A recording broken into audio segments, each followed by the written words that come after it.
Lección 4 para el 27 de enero del 2018. Escape de las costumbres del mundo. Para memorizar. No aprovecharán las riquezas en el día de la ira, mas la justicia librará de muerte. El que confía en sus riquezas caerá, mas los justos reverdecerán como ramas. Proverbios 11:4 y 28. Una palabra sobre el título de la lección. La palabra mundo, según la usa la Biblia en este contexto, hace referencia a una filosofía de vida que tiene como centro al yo. Una filosofía de vida que ama lo secular y rechaza la palabra y los consejos de Dios. Es a esta filosofía o estilo de vida al que debemos escapar. No todo lo que hay en el mundo es del mundo. Por ejemplo, los cristianos estamos en el mundo, pero no somos del mundo, o por lo menos no deberíamos ser del mundo. Hay cosas que han sido producidas por el mundo, pero que bien usadas pueden ser útiles para el adelanto de la causa de Dios. Por ejemplo, la electricidad, el internet, los celulares, los automóviles. Estas cosas bien usadas pueden reportar grandes bendiciones a la causa de Dios. Pero usadas sin espiritualidad ni temor de Dios, nos convierten en cristianos esclavizados y engañados. Hay una comunidad religiosa en Estados Unidos llamada los Amish. Ellos no usan electricidad, ni automóviles, ni teléfonos, ni nada que sea tecnología actual, porque aseguran que todo es vano y mundano. Creemos, con todo respeto, que esto es llevar al extremo la espiritualidad. El verdadero cristiano no permitirá que el mundo lo engañe o lo esclavice, pero tampoco permitirá que la genuina y bendecida espiritualidad degenere en extremismo y fanatismo. Lección sábado 20 de enero. Aunque Satanás fracasó con Jesús, ha tenido éxito con todos los demás, y seguirá teniendo éxito a menos que peleemos con la armadura y el poder de Dios, el único que nos ofrece la libertad de los señuelos del mundo. Por lo tanto, debemos centrar nuestra atención en nuestro proveedor celestial. David se dio cuenta de su verdadero valor en esta vida cuando escribió: «Los leoncillos necesitan y tienen hambre, pero los que buscan a Jehová no tendrán falta de ningún bien». Salmo 34:10. Salomón reconoció que la sabiduría y el entendimiento eran más valiosos que la plata y el oro. Proverbios 3:13 y 14. La verdadera felicidad y la vida recta surgen de apartar la vista de nuestras posesiones y mirar al Cristo viviente que nos posee. Nuestra única esperanza para escapar del encanto del mundo es una relación vital y exitosa con Jesús. Esta semana estudiaremos los elementos de esa relación y lo determinante que es para nuestro propio éxito espiritual reconocer el poder detrás de la máscara del mundo y ver la importancia de Cristo como la verdadera razón de vivir. Lo más peligroso del mundo y sus vanidades es que se camuflan muy bien y nos engañan demasiado fácil, debido a que si el corazón humano no está constantemente unido a la humildad y pureza del cielo, participa en menor o mayor grado de la filosofía del mundo, y esto es de manera natural. No hay que esforzarse para que nos guste lo vano, debido a que hay una ley en los miembros del ser humano que lo llevan cautivo a la mundanalidad. Sin embargo, esta ley puede ser vencida por la gracia del Señor Jesucristo. Si alguien vive una vida santa, escondida en el Señor, no solo cada día, sino cada instante, esa persona no caerá ante las máscaras y engaños mundanales. Cuenta una historia que un rey muy rico de la India tenía fama de ser indiferente a las riquezas materiales y hombre de profunda religiosidad, cosa un tanto inusual para un personaje de su categoría. Ante esta situación y movido por la curiosidad, un súbdito quiso averiguar el secreto del soberano para no dejarse deslumbrar por el oro, las joyas y los lujos excesivos que caracterizaban a la nobleza de su tiempo. Inmediatamente después de los saludos que la etiqueta y cortesía exigen, el hombre preguntó: «Majestad, ¿cuál es el secreto para cultivar la vida espiritual en medio de tanta riqueza?» El rey le dijo: «Te lo revelaré si recorres mi palacio para comprender la magnitud de mis riquezas, pero lleva una vela encendida. Si se apaga, te decapitaré». Al término del paseo, el rey le preguntó: «¿Qué piensas de mis riquezas?». La persona respondió: «No vi nada, Solo me preocupé de que la llama no se apagara. El rey le dijo: ese es el secreto. Estoy tan ocupado contemplando la bendición de Dios y evitando que su fuego no se apague en mí, que no me interesan las riquezas de afuera. Así que, mi hermano, el secreto es estar mirando siempre al Señor Jesús de manera constante. Quitar nuestra vista de las riquezas, de las posesiones y ponerla solo en la oración, en el estudio de la palabra y en nuestro Señor Jesús. Poner nuestra vista en el Señor, en la oración, en el estudio de su palabra y en el servicio a los demás.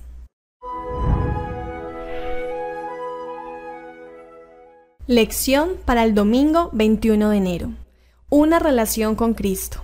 El amor a las posesiones mundanas, incluso por parte de quienes no tienen mucho, puede ser una cadena poderosa que ate el alma al mundo en vez de a Cristo. Incluso si no tenemos mucho en términos de posesiones terrenales, el apasionado deseo de alcanzar bienes materiales puede convertirse en una terrible maldición que, si no se pone bajo el control del Señor, aleja al alma de la salvación. Satanás lo sabe y es por eso que usa el amor por las posesiones materiales para entrampar a todos los que pueda.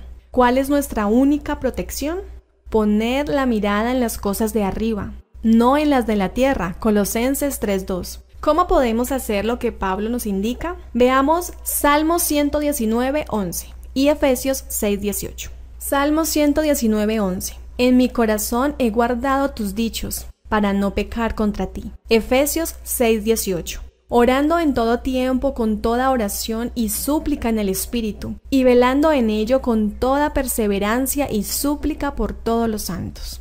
Si decimos que siempre estamos con la mirada fija en Jesús, pero no oramos ni leemos la Biblia, estamos mirando un Jesús diferente, un Jesús inventado por Satanás y el mundo. Satanás sabe inventar un Jesús que no es el Señor revelado en la Escritura. ¿Cuándo se engaña la mente humana creyendo en un Jesús falso?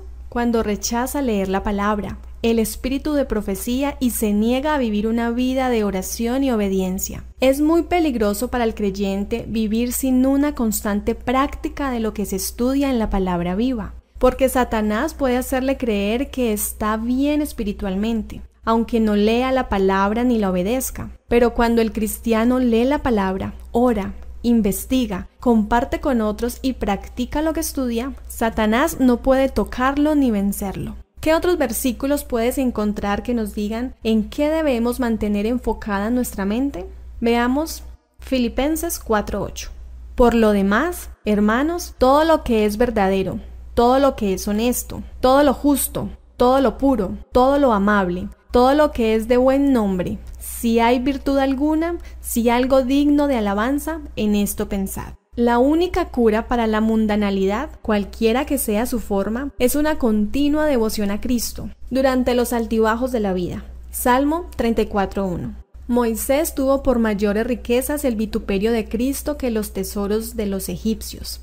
Hebreos 11:26. Antes que cualquiera otra relación, Cristo debe ser nuestra prioridad máxima. Cristo busca un compromiso basado en la convicción, no en la preferencia. Es decir, debemos consagrarnos a Cristo por lo que Él es y por lo que hace por nosotros, no por alguna ventaja inmediata que pueda aportar nuestra fe y compromiso con Él.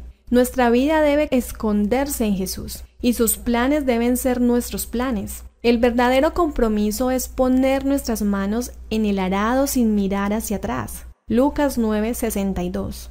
Cuando asumimos este tipo de compromiso, Jesús nos eleva a nuestro máximo potencial. Cuando nos entregamos a Él, Él quebrantará el dominio del mundo sobre nuestras almas. Nuestra atención debe fijarse en Cristo en vez de lo material. Únicamente eso llenará el vacío de nuestra vida. Piensa en una oportunidad en que adquiriste una posesión material, algo que realmente estabas deseoso de tener. ¿Cuánto tiempo duró la alegría y la satisfacción antes de que se desvanezca y vuelvas al lugar donde empezaste? La alegría dura de acuerdo al motivo. Si el motivo que impulsa nuestra alegría es material, entonces nuestra alegría será pasajera. Pues lo material perece, tiene final, pero si el motivo de nuestro gozo es Cristo o las bendiciones que Él otorga a los que le aman y le obedecen, entonces nuestro gozo será permanente y constante, aún por encima de las circunstancias.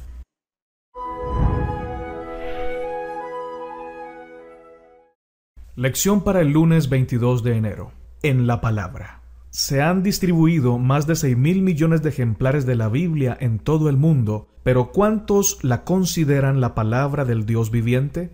¿Cuántos la leen con un corazón sincero y abierto para conocer la verdad? Un estudio bíblico apropiado orienta nuestra brújula espiritual y nos permite navegar sin naufragar por un mundo de falsedad y confusión. La Biblia es un documento vivo de origen divino. Así lo dice Hebreos 4:12, y como tal nos señala las verdades que no podemos obtener en ningún otro lugar. La Biblia es la hoja de ruta de Cristo para la vida diaria y nos educa al expandir nuestro intelecto y refinar nuestro carácter. Leamos Juan 5:39. Escudriñad las Escrituras, porque a vosotros os parece que en ellas tenéis la vida eterna, y ellas son las que dan testimonio de mí. Juan 14:6. Jesús le dijo: Yo soy el camino, la verdad y la vida. Nadie viene al Padre sino por mí. Juan 20:31. Pero estas se han escrito para que creáis que Jesús es el Cristo, el Hijo de Dios, y para que creyendo tengáis vida en su nombre. La Biblia, específicamente los Evangelios, nos dan la información más autorizada acerca de Jesús. ¿Qué dicen estos versículos específicos en Juan acerca de Él? ¿Y por qué es tan importante para nosotros y para todos los que creemos? Estudiamos la Biblia porque es la fuente suprema de la verdad. Jesús es la verdad y en la Biblia descubrimos a Jesús a medida que lo podemos conocer, tal como nos fue revelado allí. Aquí, en la palabra de Dios, en el Antiguo Testamento y en el Nuevo Testamento, aprendemos quién es Jesús y qué hizo por nosotros. Entonces nos enamoramos de Él y confiamos nuestra vida y nuestra alma a su custodia eterna. Al seguir a Jesús y obedecer sus palabras, según se revelan en la Biblia, podemos liberarnos de los lazos del pecado y del mundo. Así que si el Hijo os libertare, dice el Señor, seréis verdaderamente libres. Juan 8:36. Leamos Romanos 8:5 y el versículo 6. ¿De qué nos advierte aquí y de qué manera el estudio de la palabra de Dios puede ayudarnos en esta lucha por nuestra mente? El amor al mundo, especialmente el amor a las posesiones mundanas, fácilmente puede alejarnos de Dios si no tenemos cuidado. Es por eso que debemos permanecer en la palabra, pues ella nos señala las realidades eternas y espirituales que son tan cruciales para la vida cristiana. El amor a las cosas mundanas nunca eleva la mente a la moralidad espiritual, sino que reemplaza los principios bíblicos por la codicia, el egoísmo y la lujuria. El amor, según se revela en la Biblia, construye relaciones al enseñarnos la importancia de darnos a los demás. Al contrario, la mundanalidad implica obtener cosas para nosotros, que es lo opuesto a todo lo que Jesús representa. ¿Sabes, mi hermano y mi hermana? Solo la palabra de Dios tiene el testimonio verídico y autorizado de la verdad. Si buscamos la verdad en fábulas humanas y conjeturas científicas, nuestro intelecto se envanece, pero nuestro corazón se envenena con falsedades y teorías lejanas a lo espiritual. Es de vital importancia que el cristiano no solo lea la palabra, sino que permita al Espíritu Santo interpretar la Escritura para su vida. De allí la bendición que posee la iglesia remanente al tener los escritos del Espíritu de profecía para estos tiempos tan cruciales. Estos libros del Espíritu de profecía arrojan luz sobre muchos asuntos de importancia capital en los eventos finales de la historia. Por ello, nos permitimos sugerirles con mucha humildad leer constantemente la Biblia con el espíritu de profecía. Se puede leer en orden el Antiguo Testamento con patriarcas y profetas y reyes, los Evangelios con el deseado de todas las gentes, palabras de vida del gran Maestro, el discurso maestro de Jesucristo y el camino a Cristo.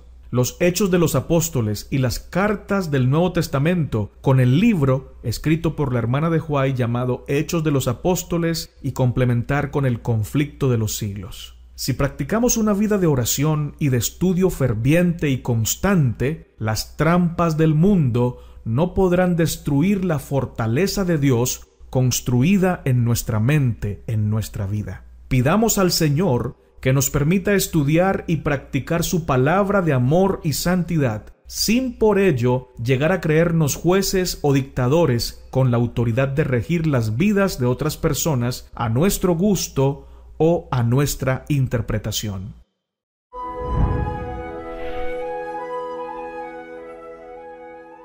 Martes 23 de enero. La vida de oración.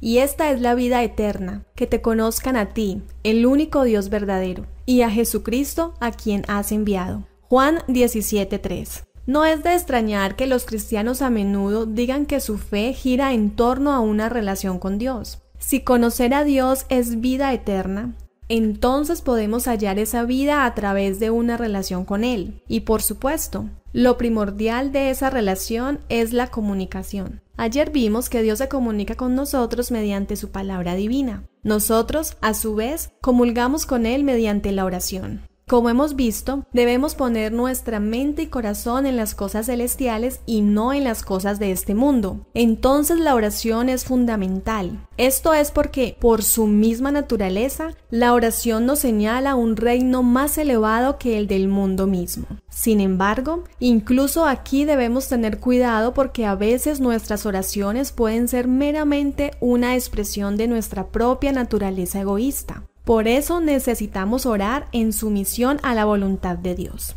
Hace unos años, una mujer entonaba estas palabras: «Oh Señor, ¿me comprarías un Mercedes-Benz?». Era su forma de atacar el materialismo de quienes profesaban tener fe en Dios. Era su forma de atacar el materialismo de quienes profesan tener fe en Dios. Debemos estar seguros de que cuando oramos, que es en sí mismo un acto de sumisión a Dios y de muerte al mundo, estamos buscando la voluntad de Dios, no solo la nuestra. Leamos Hebreos 11, 1 al 6. Es, pues, la fe la certeza de lo que se espera, la convicción de lo que no se ve. Porque por ella alcanzaron buen testimonio los antiguos. Por la fe entendemos haber sido constituido el universo por la palabra de Dios, de modo que lo que se ve fue hecho de lo que no se veía. Por la fe Abel ofreció a Dios más excelente sacrificio que Caín, por lo cual alcanzó testimonio de que era justo, dando Dios testimonio de sus ofrendas, y muerto aún habla por ella.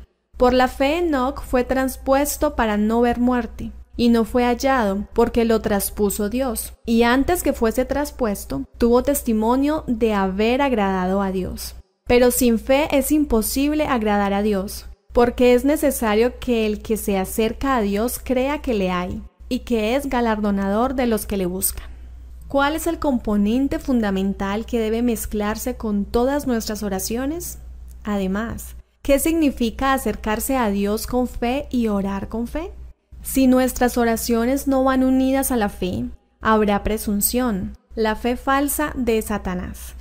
La oración y la fe están íntimamente ligadas y necesitan ser estudiadas juntas. En la oración de fe hay una ciencia divina. Es una ciencia que debe comprender todo el que quiera tener éxito en la obra de su vida. Cristo dice: «Todo lo que orando pidiereis, creed que lo recibiréis, y os vendrá». Marcos 11:24. Él explica claramente que nuestra petición debe estar de acuerdo con la voluntad de Dios. Debemos pedir cosas que Él haya prometido y todo lo que recibamos debe ser usado para hacer su voluntad. Cuando se satisfacen las condiciones, la promesa es indubitable. Revisa tu vida de oración. ¿Por qué oras? ¿Qué dicen tus oraciones acerca de tus prioridades? ¿Por qué otras cosas necesitarías orar? ¿Qué es presunción?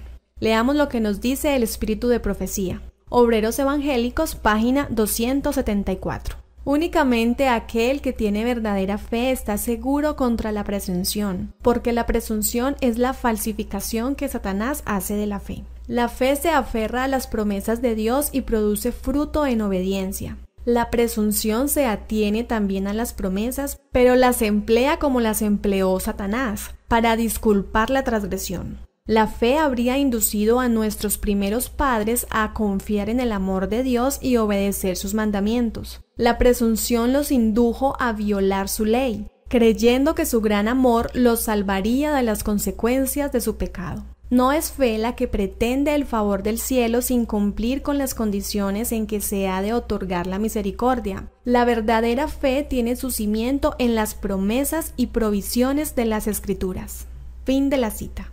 Presunción es exigirle a Dios que cumpla sus promesas cuando yo no estoy dispuesto a vivir en obediencia. Por ejemplo, aquellos que viven de manera desordenada y en pecado abierto, pero que aseguran que Cristo por su amor los va a salvar cuando venga. O aquellos que aunque viven blasfemando el nombre de Dios usan el Salmo 91 como amuleto protector. O el cristiano que tiene doble vida, acariciando pecados secretos, y sin embargo ora para que el Señor impida que otros se enteren de sus pecados, o cuando sabemos la forma correcta de alimentarnos para gozar de buena salud, y sin embargo comemos de todo, y oramos por muchas comidas sabiendo que son veneno para nuestro cuerpo. O cuando le pedimos a Dios que aumente nuestra fe, pero no sacamos tiempo de calidad para orar, leer la palabra y compartirla con otros. Todo ello y más es presunción y es la fe falsa de Satanás. Para que haya oración genuina,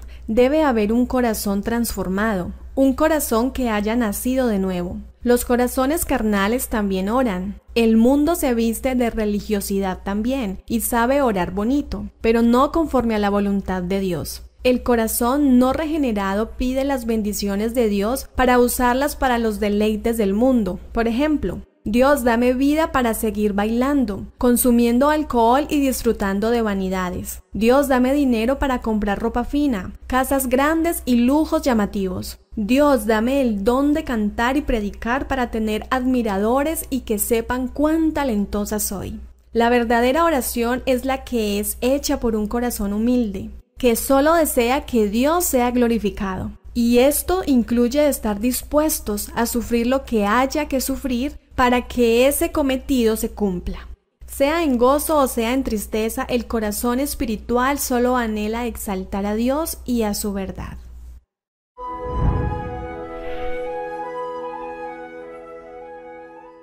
Lección para el miércoles 24 de enero.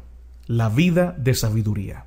Una de las historias más bellas de la Biblia se encuentra en la historia del pedido que Salomón le hace a Dios para que le dé sobre todo un corazón entendido para juzgar a tu pueblo y para discernir entre lo bueno y lo malo. Porque ¿quién podrá gobernar este pueblo tan grande? Primero de Reyes, capítulo 3, versículo 9. ¿Qué mensaje importante le dio Dios a Salomón que si lo hubiese tenido en cuenta habría salvado al rey de la ruina que le acarrearon sus posesiones? ¿Por qué lo que Dios le dijo es tan importante para nosotros? Leamos en Primero de Reyes capítulo 3 versículo 14. Y si anduviereis en mis caminos, guardando mis estatutos y mis mandamientos, como anduvo David tu padre, yo alargaré tus días. Primera de Juan 5:3 dice: pues este es el amor a Dios, que guardemos sus mandamientos, y sus mandamientos no son gravosos. Primera de Pedro 4:17, porque es tiempo de que el juicio comience por la casa de Dios. Porque es tiempo de que el juicio comience por la casa de Dios. Y si primero comienza por nosotros, ¿cuál será el fin de aquellos que no obedecen el evangelio de Dios? Salomón tenía una sabiduría extraordinaria, pero la sabiduría en sí misma, si no se pone en práctica y no se vive, llega a ser nada más que buena información, solo teoría. En el sentido bíblico de la palabra, la sabiduría que no se pone en práctica en realidad no es sabiduría.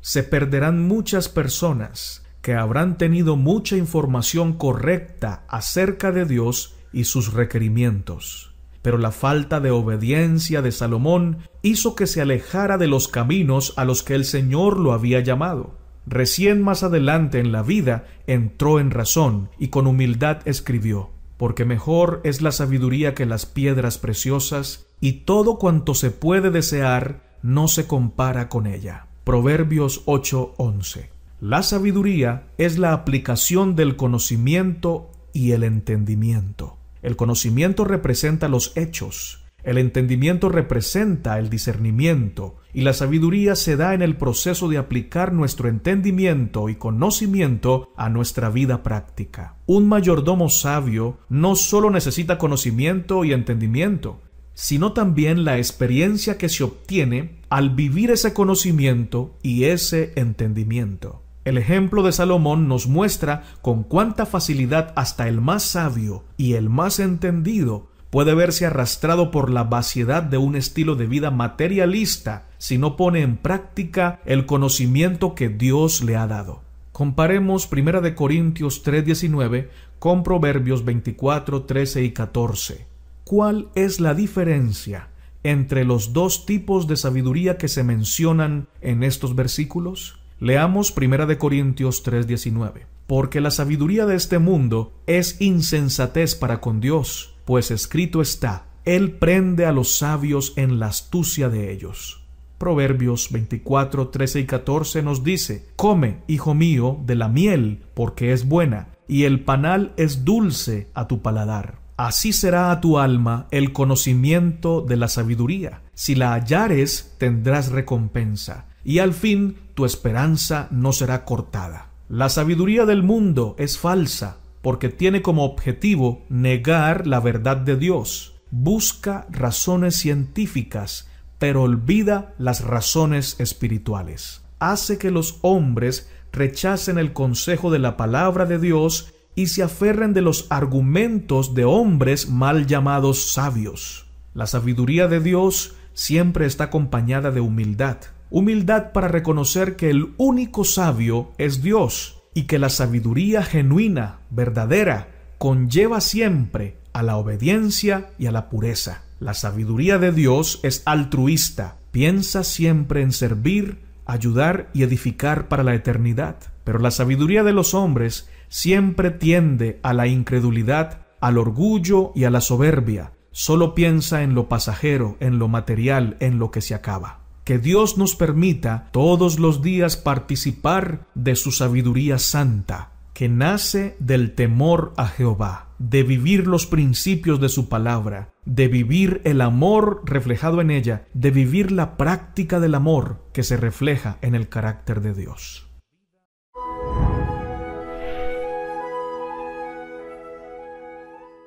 Lección para el jueves 25 de enero. El Espíritu Santo.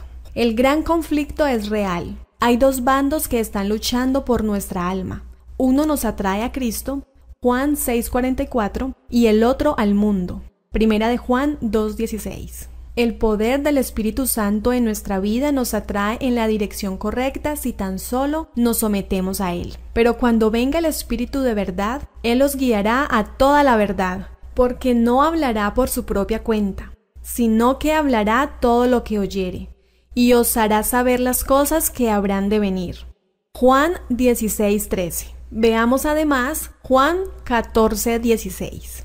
Y yo rogaré al Padre, y os dará otro Consolador, para que esté con vosotros para siempre. El Espíritu Santo nos capacita para vivir por principio y por fe, no por caprichos ni emociones que tanto dominan al mundo.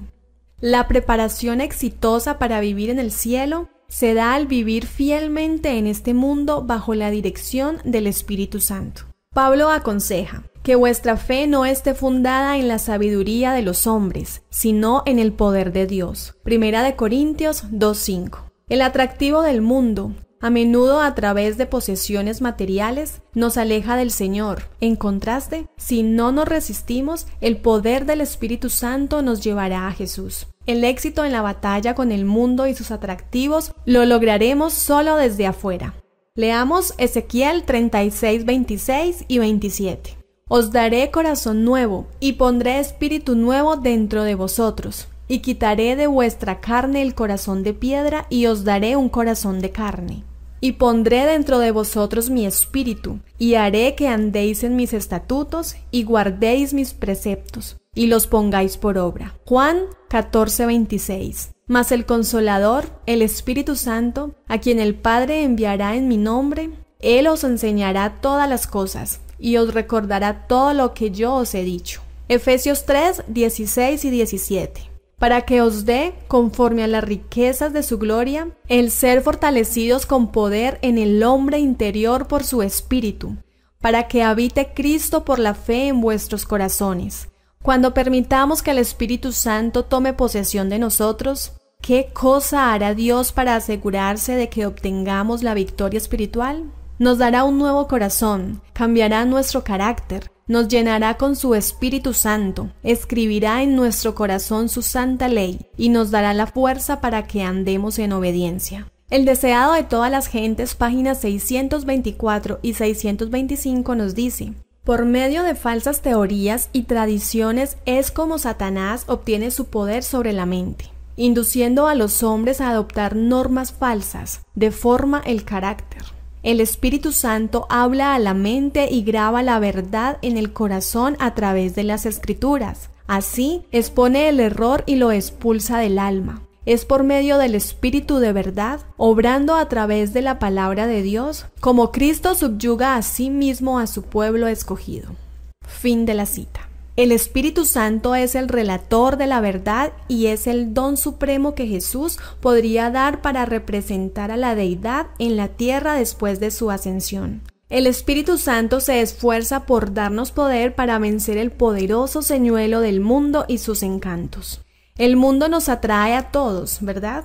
¿Qué decisiones puedes tomar ahora mismo que te ayudarán a someterte al Espíritu Santo, el único que te puede dar poder para resistir las tentaciones del mundo? La salvación es la obra de Dios por nosotros y en nosotros. No podemos hacer nada en la primera fase, pues Dios ya lo hizo todo. Pero en la fase que tiene que ver con la obra de Dios en nosotros, sí podemos cooperar con Él. ¿Cómo? La respuesta es: disponiéndonos todos los días para permitirle a Él obrar en nosotros el querer como el hacer. Sin este ejercicio diario no somos realmente cristianos.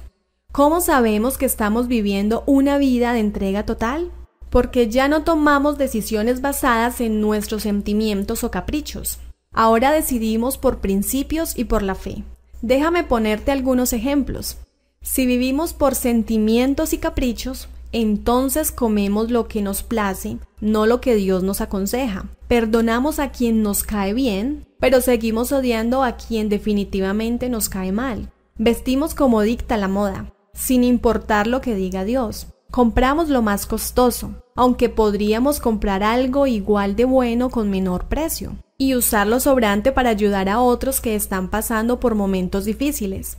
Una vida guiada por el Espíritu de Dios se reconoce por su amor, humildad, sencillez, servicio y obediencia. Quien es así guiado ora sin cesar, aunque haya momentos en que su cuerpo diga no oremos, hace pereza. Su cuerpo y sus sentimientos ya no tienen el primado, ahora en él manda el Espíritu Santo. Y por ello es libre, libre de los caprichos humanos, de las vanidades del mundo y de los rencores alimentados por el yo, porque donde está el Espíritu de Dios, allí hay libertad.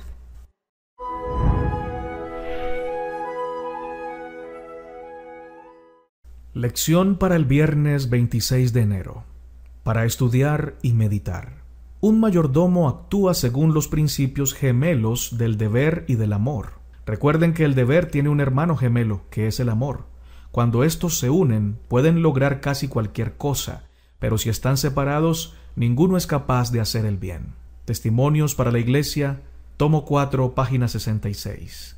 El deber es el amor en acción. Solo necesitamos concentrarnos en el sacrificio de Cristo para que el amor despierte nuestro deber. Cuando nos concentramos en el sacrificio de Cristo, cuando dedicamos tiempo a meditar en lo que Él hizo por nosotros, se despierta el deber.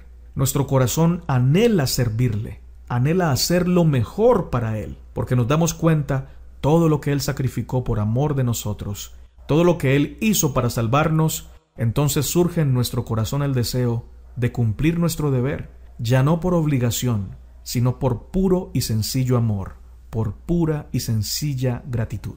En cambio, los principios del mundo son el odio y su melliza, la rebelión.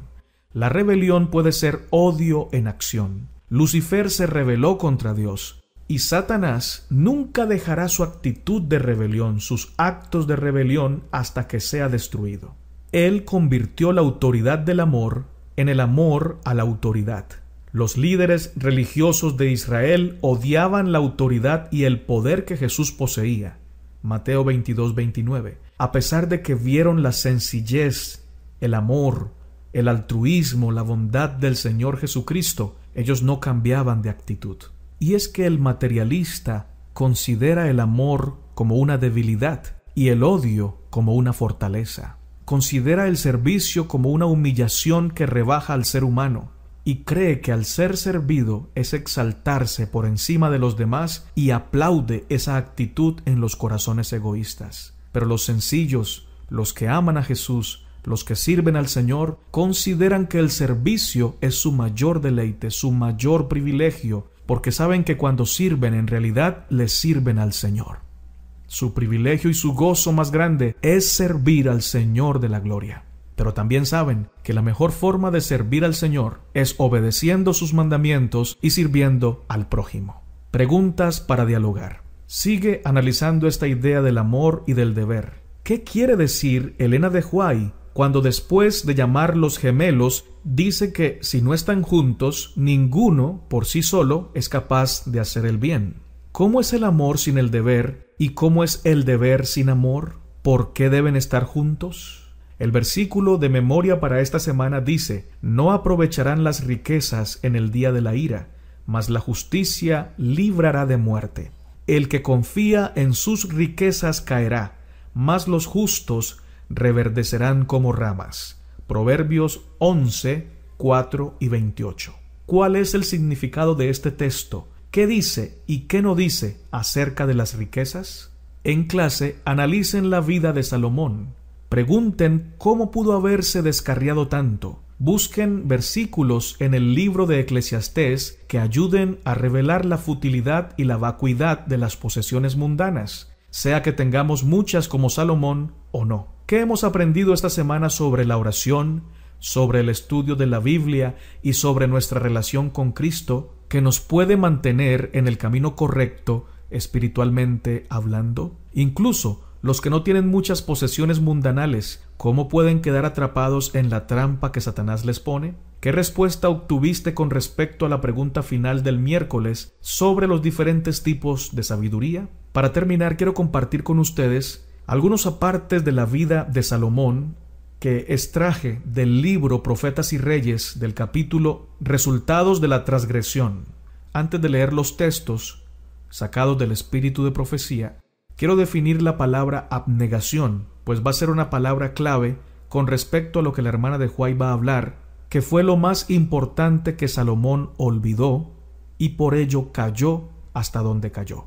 Abnegación se define así: renuncia voluntaria a los propios deseos, afectos o intereses en beneficio de otras personas.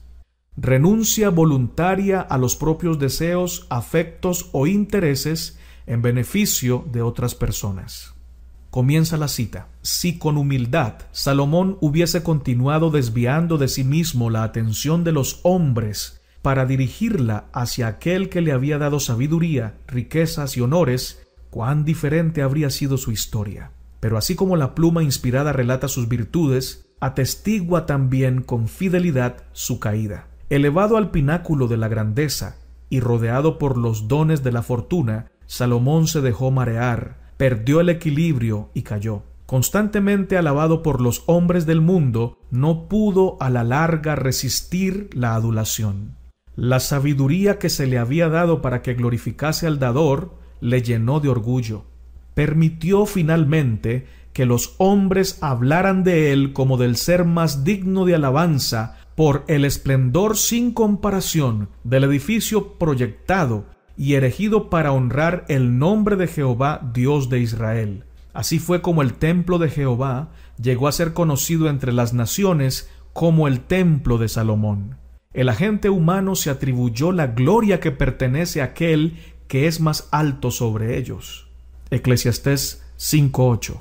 Aún hasta la fecha, el templo del cual Salomón declaró: tu nombre es invocado sobre esta casa, que he edificado yo, se designa más a menudo como el templo de Salomón que como el templo de Jehová. Un hombre no puede manifestar mayor debilidad que la de permitir a los hombres que le tributen honores por los dones que el cielo le ha concedido. El verdadero cristiano dará a Dios el primer lugar, el último y el mejor en todo. Ningún motivo ambicioso enfriará su amor hacia Dios, sino que con perseverancia y firmeza honrará a su Padre Celestial. Cuando exaltamos fielmente el nombre de Dios, nuestros impulsos están bajo la dirección divina y somos capacitados para desarrollar poder espiritual e intelectual. Puesto a la cabeza de una nación que había sido establecida como faro para las naciones circundantes, Salomón debería haber usado la sabiduría que Dios le había dado y el poder de su influencia para organizar y dirigir un gran movimiento destinado a iluminar a los que no conocían a Dios ni a su verdad. Se habría obtenido así que multitudes obedeciesen los preceptos divinos. Israel habría quedado protegido de los males practicados por los paganos y el Señor de gloria habría sido honrado en gran manera. Pero Salomón perdió de vista este elevado propósito. No aprovechó sus magníficas oportunidades para iluminar a los que pasaban continuamente por su territorio o se detenían en las ciudades principales. El espíritu misionero que Dios había implantado en el corazón de Salomón y en el de todos los verdaderos israelitas fue reemplazado por un espíritu de mercantilismo. Las oportunidades ofrecidas por el trato con muchas naciones para el engrandecimiento personal. Salomón procuró fortalecer su situación políticamente, edificando ciudades fortificadas en las cabeceras de los caminos dedicadas al comercio. Sigue diciendo la hermana de Huay: el conflicto que nos espera exige que ejercitemos un espíritu de abnegación, que desconfiemos de nosotros mismos y dependamos solo de Dios para saber aprovechar sabiamente toda oportunidad de salvar almas. La bendición del Señor acompañará a su iglesia mientras sus miembros avancen unidos, revelando a un mundo postrado en las tinieblas del error la belleza de la santidad según se manifiesta en un espíritu abnegado como el de Cristo, en el ensalzamiento de lo divino más que de lo humano, y sirviendo con amor e incansablemente a aquellos que tanto necesitan las bendiciones del Evangelio. Cuando Salomón se olvida del servicio y comienza a mirar las oportunidades que tenía para evangelizar como oportunidades para ganar dinero, influencia y fama, cae del camino del Señor y se postra ante las riquezas y el materialismo del mundo. No hace falta decir todo lo que causó esto, pero tuvo nefastas consecuencias en el pueblo de Israel. Que Dios bendiga tu vida, que Dios bendiga tu familia, que podamos nosotros todos los días ser un ejemplo de humildad, de servicio y de abnegación. De esta manera, vivimos el verdadero cristianismo y damos el ejemplo que el Señor espera que nosotros demos. Maranata, y que Cristo venga pronto.